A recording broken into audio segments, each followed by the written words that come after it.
Assalamualaikum warahmatullahi wabarakatuh.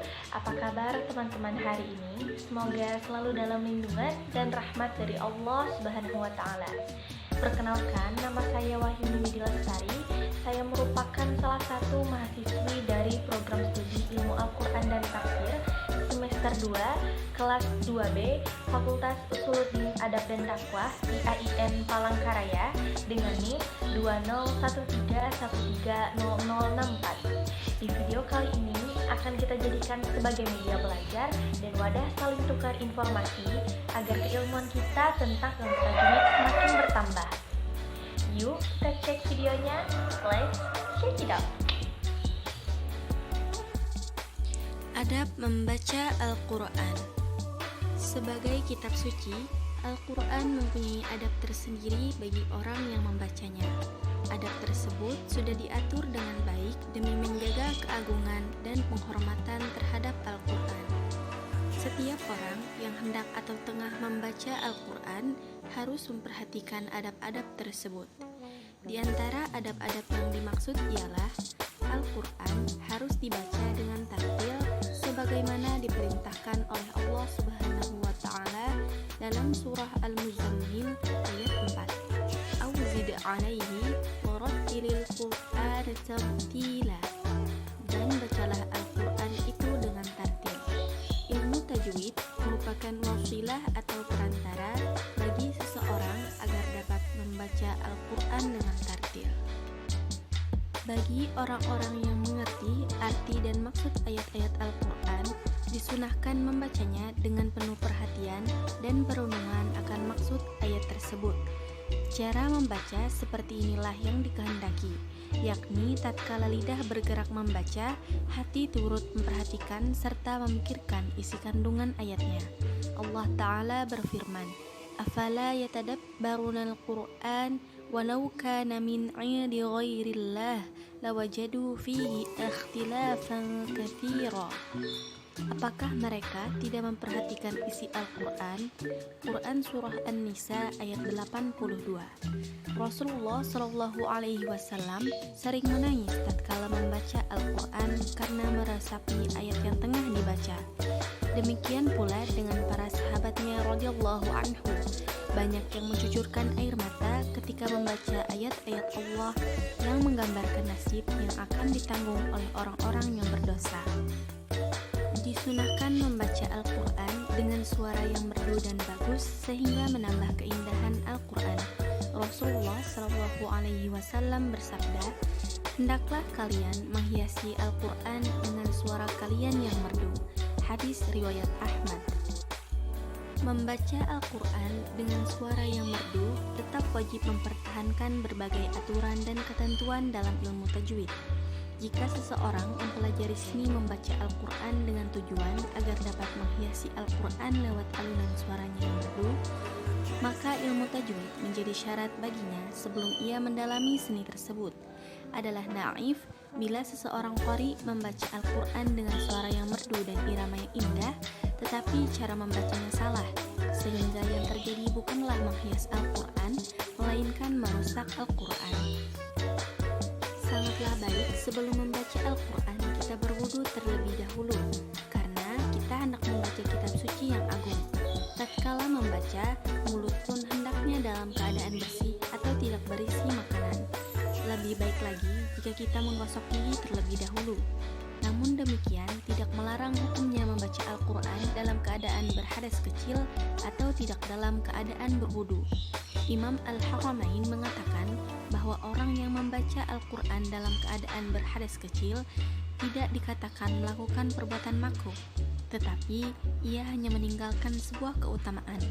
Adapun yang diharamkan membaca Al-Quran, sedikit atau banyak, adalah orang yang tengah berhadas besar, seperti dalam keadaan junub atau haid.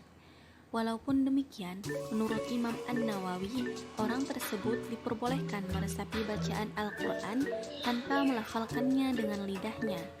Boleh juga bagi orang yang berhadas besar tersebut lihat mushaf dan membacanya dengan hati tanpa menggerakkan lidah. Disunahkan membaca Al-Quran di tempat yang suci dan bersih. Dengan kata lain, janganlah membaca Al-Quran di tempat yang kotor, najis, atau hina. Asy-Sya'bi berkata, adalah makruh membaca Al-Quran di 3 tempat: kamar mandi, tempat buang air besar atau kecil, dan tempat penggilangan yang sedang berputar. Sedangkan menurut Abu Masyairah berkata, tidaklah dikatakan mengingat Allah kecuali di tempat yang baik. Membaca Al-Quran di jalanan tidak dilarang, asalkan bacaan Al-Quran tidak mengganggu atau menjadi kacau. Jika terjadi gangguan atau kekacauan, sebaiknya tidak dilakukan sebagaimana Rasulullah SAW melarang orang yang sedang mengantuk membaca Al-Quran karena dikhawatirkan melakukan kesalahan.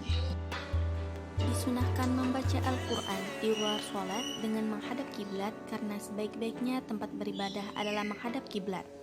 Seiring dengan itu, pembaca Al-Quran hendaknya duduk dengan tenang, penuh kekhusyukan, dan menundukkan kepala pertanda khidmat. Inilah sikap yang paling mulia dan sempurna. Namun demikian, membaca Al-Quran sambil berdiri, berbaring, atau tiduran tetap diperbolehkan dan berpahala. Allah Azza wa Jalla berfirman, sesungguhnya dalam penciptaan langit dan bumi dan pergantian malam dan siang terdapat tanda-tanda kebesaran Allah bagi orang yang berakal, yaitu orang-orang yang mengingat Allah sambil berdiri, duduk, atau dalam keadaan berbaring, dan mereka memikirkan tentang penciptaan langit dan bumi seraya berkata, ya Tuhan kami, tidaklah Engkau menciptakan semua ini sia-sia. Maha suci Engkau, lindungilah kami dari azab neraka. Quran Surah Ali Imran ayat 190 sampai 191. Sebelum memulai bacaan, disunahkan membaca isti'azah dan basmalah terlebih dahulu.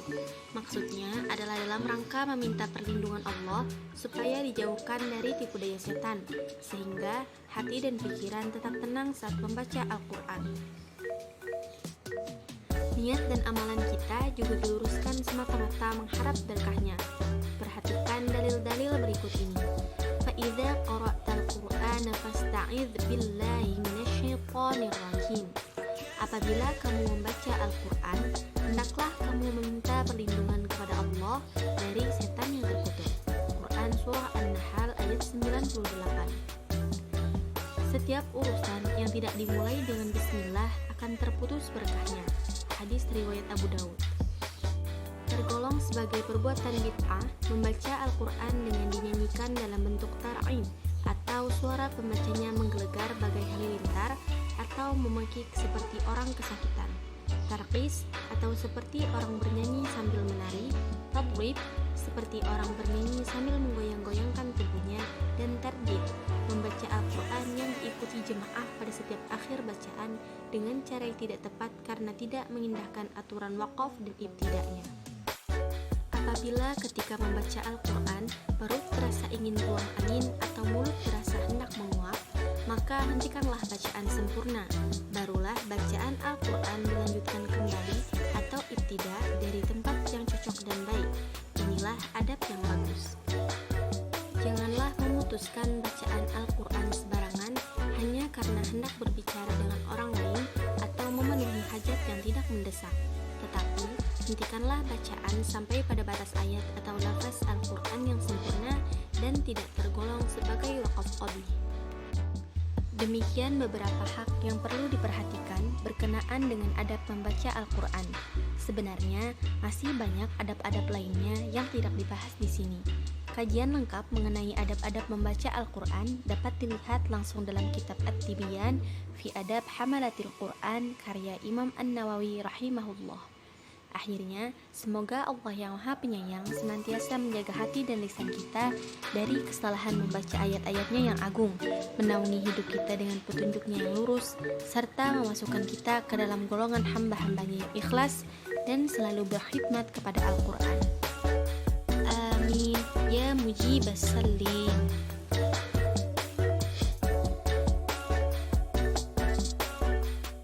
Gimana nih teman-teman videonya? Semoga video tadi bisa menambah ilmu kita tentang ilmu tajwid. Jangan lupa like, comment, and subscribe karena subscribe itu gratis. Dan supaya aku tambah semangat bikin videonya. See you in the next video. Makasih ya. Bye-bye.